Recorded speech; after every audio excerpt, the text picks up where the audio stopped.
O Vanderlei da Penha, se na cirurgia é recomendado ainda o uso do fio russo. Ficou muito bom. Tá. O fio russo foi um procedimento muito utilizado e é ainda muito utilizado. Eu vou falar por minha experiência. Hoje eu utilizo o fio russo para determinados pacientes. Para o paciente que não quer ser submetido a uma cirurgia, ficar com a cicatriz. Hoje eu utilizo para o paciente que não pode ser submetido a uma anestesia para fazer uma cirurgia maior. Então, e o fio russo nada mais é, para quem não sabe, é um fio, como o próprio nome diz, e ele tem garras em sentidos contrários. Então, eu coloco esse fio por dentro da pele e quando eu traciono essa pele, esse fio, essa garrinha que estava aqui, ela vai prender esse tecido para cima, então eu vou melhorar essa ptose, posso elevar a cauda da sobrancelha, mas hoje eu particularmente utilizo para pacientes que têm indicações. Então é um procedimento de resultado muito bom, mas quando bem indicado. O nosso horário vai passando, mas eu tenho que fazer algumas perguntas aqui. Sobre drenagem linfática, se é bom ou não é bom, se emagrece ou não emagrece. E aplicação de enzimas. E para quem deve ser indicada a drenagem linfática? Perfeito. A drenagem linfática nada mais é. Nós temos o sistema venoso que traz o sangue com o CO2 e com as toxinas para o coração. Nós temos o sistema arterial que leva os nutrientes e nós temos o sistema linfático que carregam algumas partes dessas toxinas, que carrega a linfa do nosso organismo.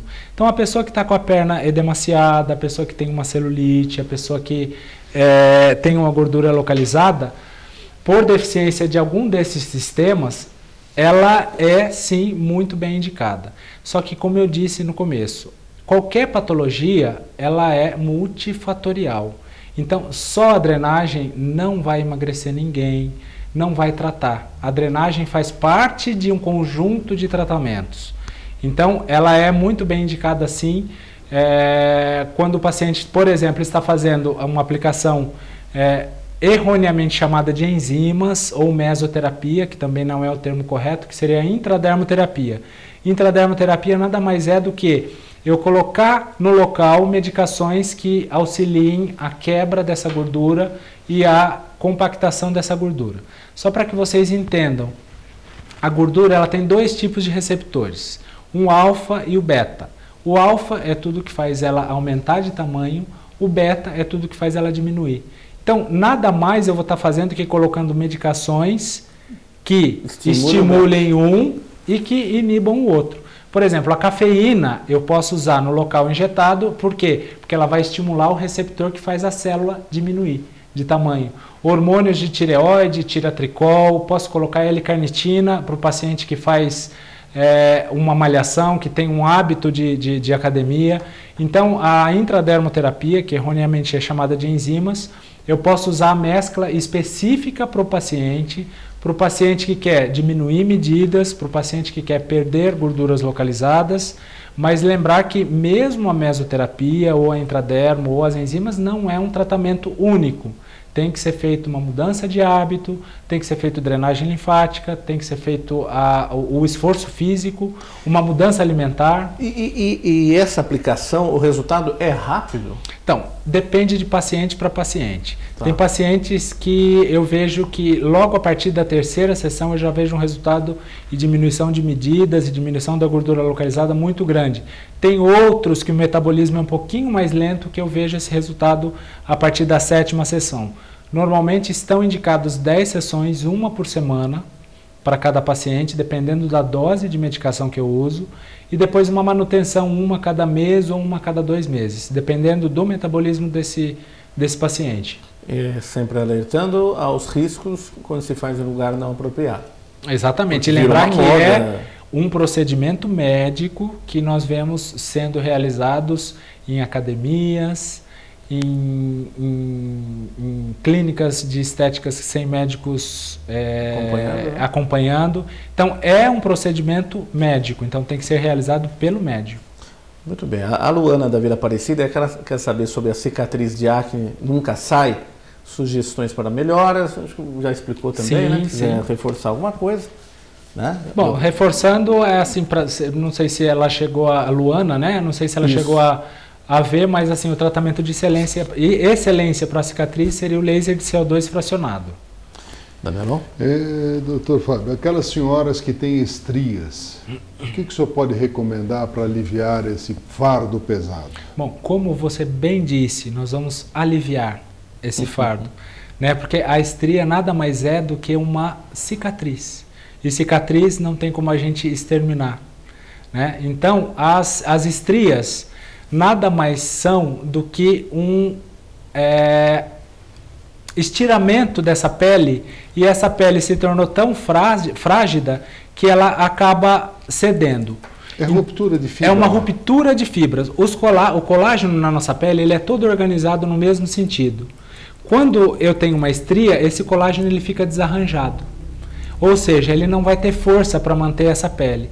Então, o tratamento de estrias, eu tenho que propiciar um aumento das fibras elásticas no local e um aumento desse colágeno. Então, eu tenho nada mais que fazer procedimentos que peguem essa borda de um lado e essa do outro e aproxime.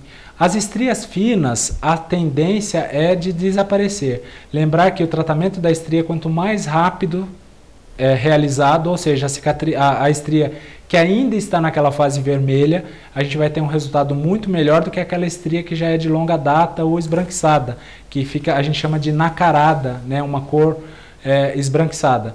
Então, nós temos hoje vários tipos de tratamento, então que varia desde mudanças de hábito, que varia de cosméticos, que eu vou ter que usar um produto para agredir essa pele, posso fazer peelings. Esses peelings eles podem se variar desde cristais até os químicos. Posso fazer o laser de CO2 fracionado, posso fazer a carboxiterapia, posso fazer a intradermoterapia colocando medicações nessa estria que vai fazer a remodelação desse colágeno. Então, tem uma série de fatores e para cada paciente é um tipo específico. Depende do tamanho da estria, da localização da estria, do fototipo dessa pele, da cor. Então, é uma avaliação toda minuciosa que tem que ser feita e um tratamento multidisciplinar. Estria de estimação não tem jeito, então. Estria de estimação vai ser de estimação. A gente pode deixar ela de menor valia, mas sempre vai estar ali. A Roberta do Altos de Bragança, não esqueci da sua pergunta não, mas deixei por último. Ela faz a seguinte pergunta: qual a cirurgia mais séria que é feita em nome da beleza? Interprete essa séria da forma que Roberta, quiser. Né? Isso. Bom, é uma pergunta capciosa, Roberta. Depende do que a gente chama de séria. Séria em relação às complicações, séria em relação aos resultados. Então, eu acho que a cirurgia mais séria é aquela que o paciente já chega para você numa super expectativa de resultados e que seja uma cirurgia em que o paciente não siga as suas recomendações no pós-operatório. Eu posso considerar uma cirurgia super séria, uma cirurgia de pálpebras, por exemplo, dependendo do paciente.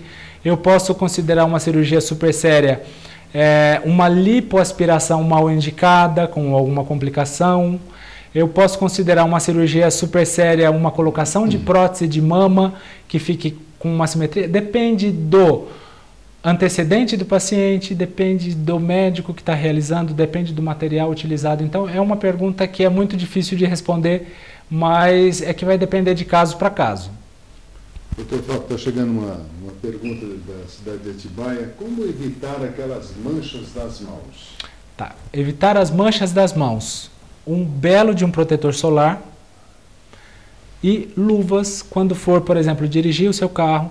A mão e ao redor dos lábios é uma região que, por mais que a gente proteja, a gente sempre vai estar desprotegido. Porque a mão eu estou lavando a qualquer momento, então não é a qualquer momento que eu tenho um protetor para estar comigo. Os lábios, por exemplo, eu acabo de almoçar, bebo água, eu passo um guardanapo, eu vou tirar esse protetor. Então, ao redor dos lábios e as mãos são áreas que ficam, por mais que eu proteja, sempre desprotegidos. Então, o uso de uma luva quando for dirigir, andar de bicicleta. O creme hidratante para essa região, principalmente no frio, é muito bom. E o protetor solar, por mais que a gente fique sem, então é sempre bom ter um protetor na bolsa para sempre estar repassando. E o delator do pescoço tem solução? Hoje nós temos a solução com os aparelhos, além da proteção solar, né? É porque antigamente todo mundo sempre tratava o rosto e esquecia do pescoço e das mãos. E ele deletava. Exatamente, ele sempre entregava a idade. De diferença anatômica, nós temos o seguinte: no pescoço são muitos poucos procedimentos que eu posso fazer. Por quê? Porque eu tenho um número de folículos sebáceos e esses folículos sebáceos é que vão dar a reestruturação dessa pele. Por exemplo, eu agrido, a mesma agressão que eu posso fazer no pescoço e no rosto, eu vou ter um tempo de cicatrização diferente e uma resposta diferente. Eu posso fazer um queloide, entendeu? Por causa dessa falta de epitélio, de reepitelização.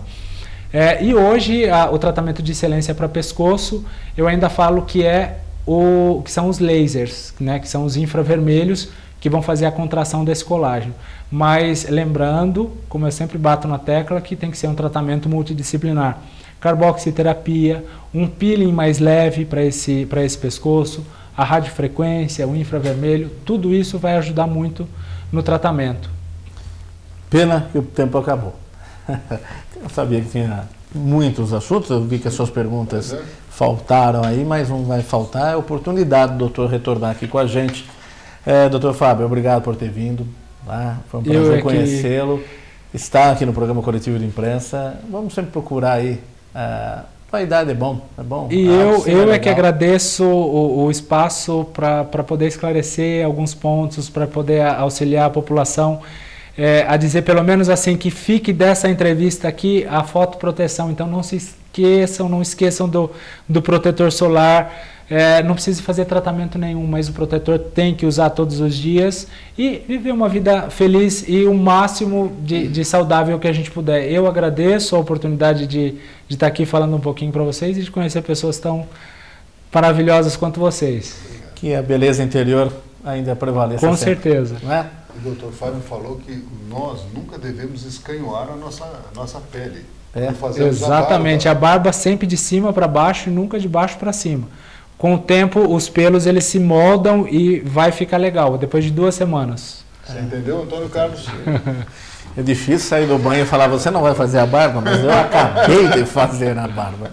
Doutor, muito obrigado. Eu é que agradeço. Danilão, obrigado mais uma vez. Um grande abraço a todos, o Tríplice Fraternal, muito obrigado. Para todos nós. Obrigado aí ao Danilão e obrigado a você de casa pelo carinho, pela audiência. Esse programa será reapresentado também na sexta, 13h, e no domingo, às 8h30 da noite. Na semana que vem estamos de volta, às 10 da noite, com mais um programa Coletivo de Imprensa. A todos vocês, muito obrigado, um ótimo final de semana e até segunda-feira.